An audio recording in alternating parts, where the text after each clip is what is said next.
we going in this world of woe? So much suffering and misery. Our hearts are longing for the endless home of peace and love and harmony. Oh, no more bitterness, hatred or greed. Paradise is the place we need. I feel the peace inside of me.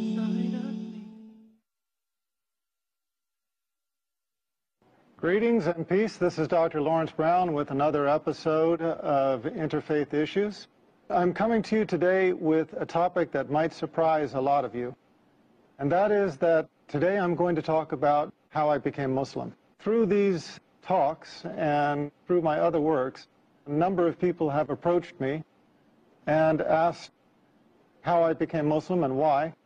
And if for no other reason than simply to tell the story once, answer everybody's questions, and let people know how I made this major change in my life and in my religion, I've decided to tell the story. The story takes us back to 1990. Before 1990, I was the typical American. I basically subscribed to the philosophy that the person who died with the most toys wins. I had spent my life accumulating different things of this world, and that was the only thing that I knew. That was the only objective I knew in life. In 1990, my second daughter was born. I guess I wasn't listening the first time. When my first daughter was born, Christina, about 10 months before, she did something I had never seen any child do before, and that is that she was able to stand from the very first day of life. From the very first day, if I put her on her feet, she would stand upright by herself. Now, I'm a doctor. I'm a medical doctor. I understand that that is something that a newborn baby is not supposed to be able to do. But I didn't see it as a miracle. I saw it as something interesting, something charming about this child. But I guess I didn't get the message. I guess the message had to come to me twice, and the second time in a more dramatic way. So, 10 months later, in 1990, my second daughter, Hannah, was born. Now, Hannah was taken directly from the birthing room in the hospital to the neonatal intensive care unit. And at the time, I didn't know why. They did not tell me. I was a doctor working in the hospital. It was George Washington University Hospital, one of the most famous hospitals in the United States. That was the hospital where President Ronald Reagan went when he was shot. You cannot fault the medical care at that hospital. They had the highest medical care. So when I found out that my second daughter was blue, I was very concerned. I went and saw her in the intensive care unit. From the level of her chest down to her toes, she was a dusky, the only way I can describe it is a gunmetal blue, this deep, deep, dusky kind of blue. Now, for those of you in the medical profession, you understand what that means. A lot of people, even outside the medical profession, understand what that means, but for those of you who don't, you know how when you look at the veins in your arms, in a pale-skinned person like myself, those veins are blue. The reason why is because blood, when it is carrying oxygen, is red. When the blood does not have oxygen, it turns blue. And that was the color of my child. We took a cardiac ultrasound it showed that she had a coarctation of the aorta. Now, the aorta is the major vessel that comes off of the heart and then sweeps down to the rest of the body, carrying all of the blood for the body from the chest down. And a coarctation is a critical narrowing in that artery. We could see where the artery was normal size. We could see where it was normal size on the other side, but right in the middle, there was this tight coarctation where the artery narrowed down to almost nothing. So that was the condition of my child. She was dying. Her body was suffocating. Now, as a doctor, I understood what this meant. I had assisted on numerous cardiothoracic surgeries. I knew that this almost certainly meant for this child that she would undergo emergency thoracic surgery. They would cut open her chest. They would replace the vessel with a graft. And these children, in general, don't do well. Given the technology of the time, about 20 years ago, my expectation was that my daughter would have the surgery, survive a few years, need to have the surgery again to replace the graft as she grew, and eventually the graft would fail and she would die. Now, that was my understanding at the time. That was the understanding of the intensivist, the doctor caring for my daughter at the time. So we were standing over this one-day-old baby, not even one-day-old baby, whose body was dying for lack of oxygen, and we were just watching her die. They called in a cardiothoracic surgeon from the Children's Hospital across town in Washington, D.C. When he came to see my daughter, I had to leave because I was emotional and I was not helping things. I was not helping them to do their job. I left the intensive care unit. I went down the hallway. Because it's an intensive care unit, there's a prayer room nearby. Now, I remember very clearly walking into that room and praying for the first time in my life with sincerity. And I remember it because I had never prayed with sincerity before. All of my life, I had been in charge. If there was anything that I needed, I knew how to go after it. If there was anything I wanted, I knew what I had to do to get it. I had never been in the position in my life where I faced a situation that I felt I couldn't handle it, where I knew that I was helpless. Now, a lot of people think that I came to Islam through Christianity. In a way, that's true, and I'll come to that. But at the time, it was not. I was never, at any time in my life, Christian. I used to be atheist. I was one of those who denied the existence of God. In fact, I tried to argue people away from believing in God. When I went into that prayer room, I remember one thing hit me right away, and that is that it was just a prayer room. There were no crosses, no crucifixes, no statues. There were no religious symbols at all. And immediately, I felt it was the right place to be. But because I was atheist, I prayed a prayer which I have since come to know is a little bit infamous. It's a kind of a weak prayer, but it has its strength. And that prayer is, "Oh God, if you are there." You have to remember, I had spent all of my life denying God, denying his existence. At that moment, I realized there was nothing I could do there was nothing in my worldly power to help this child. And I knew that the only power, if it did exist, that could help my child was the Almighty.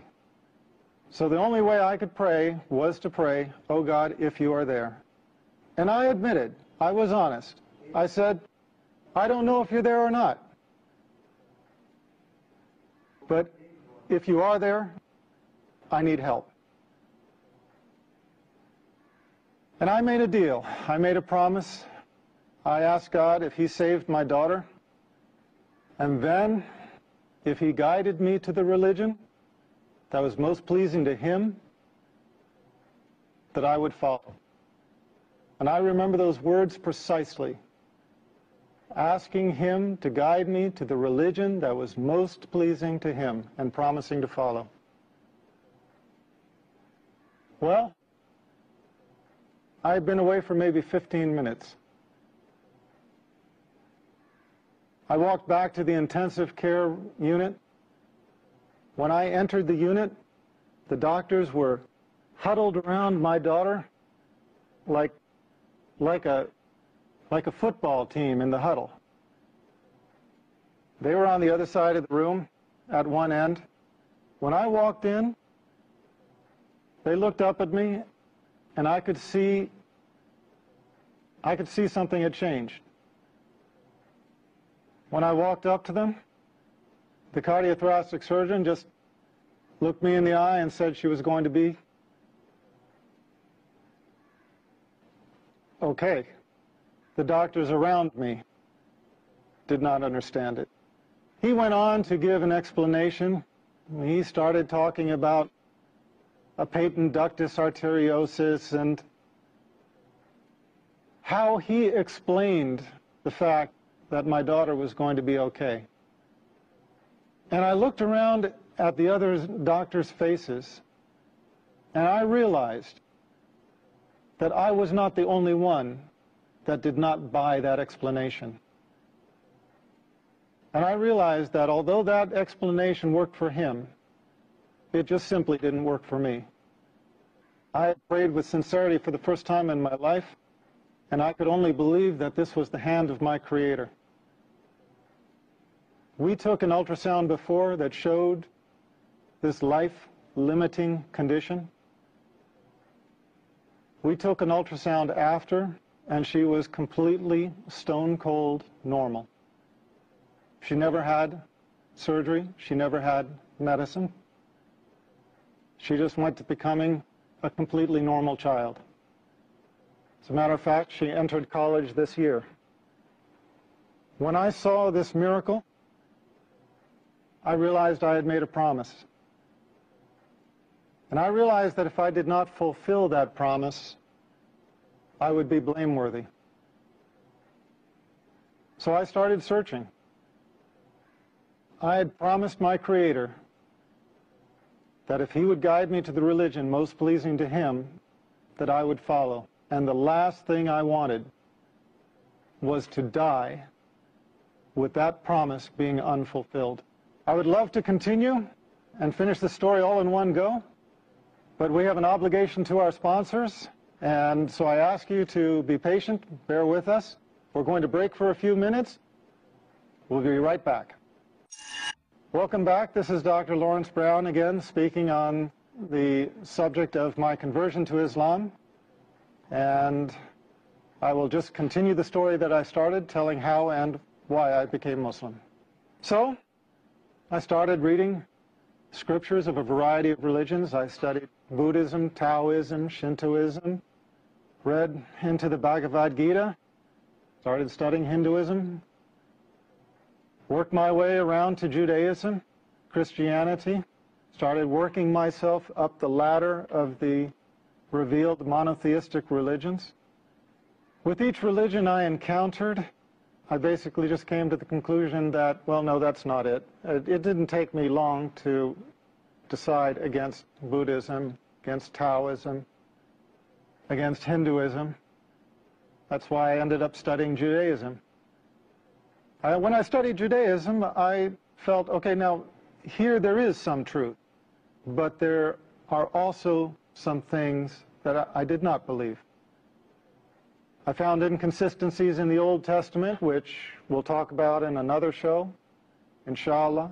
I found the prediction of 3 prophets to follow, and that obviously raised the question, well, if those prophets do not count as John the Baptist and Jesus Christ as the first 2 of those 3, who else could it be? So I moved on to Christianity. As I studied Christianity, I just was looking for the answer anywhere I could find it. I studied with the Southern Baptists, the Quakers, the Greek Orthodox, the Roman Catholics, Mormons, Seventh-day Adventists. My head is kind of swimming with all of the sects of Christianity that I approached for longer or shorter periods of time. And in the end, I could never get my answers. I would go to the priests, having actually done something that very few Christians, in my experience, really do, and that is reading the Bible and questioning aspects of it. Now, please understand, I don't mean this to put down anybody out there. I don't mean this as a criticism to Christians who hold on to their faith, but I just mean to say that most Christians accept their faith unconditionally without really analyzing it. I found Jesus Christ calling himself the Son of Man, so I wanted the priest to tell me, why do Christians call him the Son of God if he called himself the Son of Man? I found Jesus Christ in 3 places asked, what is the most important commandment? And he said, "Know, O Israel, your God is one God." And I couldn't find the Trinity anywhere. I said, well, if the Trinity is not in the Bible, why are people teaching it? Why are people believing it? Why are people following it? Why are people professing it? And they said, well, it's First Epistle of John, chapter 5, verse 7. And I found out that that's a forgery. It doesn't exist in the original manuscripts, which is why it has been modified in the more modern Bibles. It is why you do not any longer find in the reputable Bibles published in modern day, you do not find it talking about the Father, the Son, and the Holy Spirit, and these 3 are one. You don't find that anymore because the scholars of modern times have recognized that that was a misleading insertion. As Scofield's Reference Bible states, it's an interpolation. It's a misleading insertion. I wanted the priests to answer these questions for me, and I never found a single one of any sect anywhere who could. I felt almost more lost than before. I believed in what Jesus Christ taught. I believed that he was a prophet. I believed in God as one God. I believed that man's relation with God is direct, without intercessor. I believed that we are accountable for our actions. I could not believe that we carried the taint of original sin, a sin that we never committed. I was at odds with Trinitarian theology, but I was in agreement with everything Jesus Christ taught. And I found these 2 to be different. And no priest could explain this to me. For a couple of years, I was searching, not finding anything, because in the West, in America, really about the last religion most people even think to consider is Islam. It wasn't until I learned about Islam, about the Prophet Muhammad, peace be upon him, that everything suddenly made sense. Everything fell in place. The Old Testament's prediction of 3 prophets to follow, John the Baptist being 1, Jesus Christ being 2. Who is the 3rd? The Prophet of Islam, Muhammad, peace be upon him. Everything else fell in place. All of the teachings of Jesus Christ, his teaching that God is one, his teaching that the prophets, including himself, were men, his teaching that we are directly accountable to God, without intercessor, no saints in the way, no priests that you have to make confession to or seek absolution from. No, our account is directly to God, without intercessor. And I found the consistency in the creed throughout the chain of revelation. This was my reason for embracing Islam. I found in Islam the answer to my search in the continuity of the chain of revealed revelation. I found Islam as the conclusion in the chain of revelation. Now, that's my story. It's a very personal story, and maybe nobody benefits from it except for me. But it seems like everybody has a testimonial. And God guides who He wills. And if you are sincere, He will guide you to the straight path. But if you have some disease in your heart, if you have some insincerity, if you have some desire for the world where you do not put God as your priority, you can easily fall into this trap. You start out thanking God and you end up directing your worship to an element of His creation, worshiping the creation instead of the Creator. A few years later, as a doctor, I had a patient who had a son who was born with a lethal heart problem. It looked like he was going to die. She prayed to God. She asked for God to save her child, and she promised. Her child got better, the same as mine had. And you know what? She didn't keep her promise. She went back on it. And I guess that kind of concludes my story, because when I saw that, I realized that I didn't become Muslim because I'm so smart, because I figured it out, whereas somebody else maybe didn't. No. Here was this woman in the exact same situation. She was praying for the salvation of her child with a lethal heart defect, just as I had had a child with a lethal heart defect. And what was the difference between the two of us? The difference was simply that Allah guided me to Islam and made me sincere. And for whatever reason, she did not. She failed in her test. If there was one message I would send to the audience, it is just this. We come to the religion of truth not on our own, except as we ask for it. Allah guides those who He wills. Pray to Allah by whatever name you know Him. Pray to the Creator with sincerity. Ask Him to guide you in your heart and in your mind to the religion of truth and to make you pleased with it. And you will find, if you are sincere, and if Allah answers your prayer, you will find that the religion of truth enters your heart. And inshallah, you will join us as a brother or sister in Islam. Thank you for being my audience on yet another episode, Interfaith Issues. We will continue again, inshallah, and I look forward to being with you then. Peace, and may God be with us all.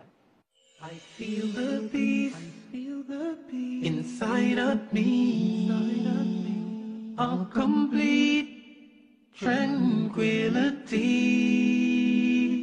I remember Allah, He remembers me. Feel the peace, feel the breeze.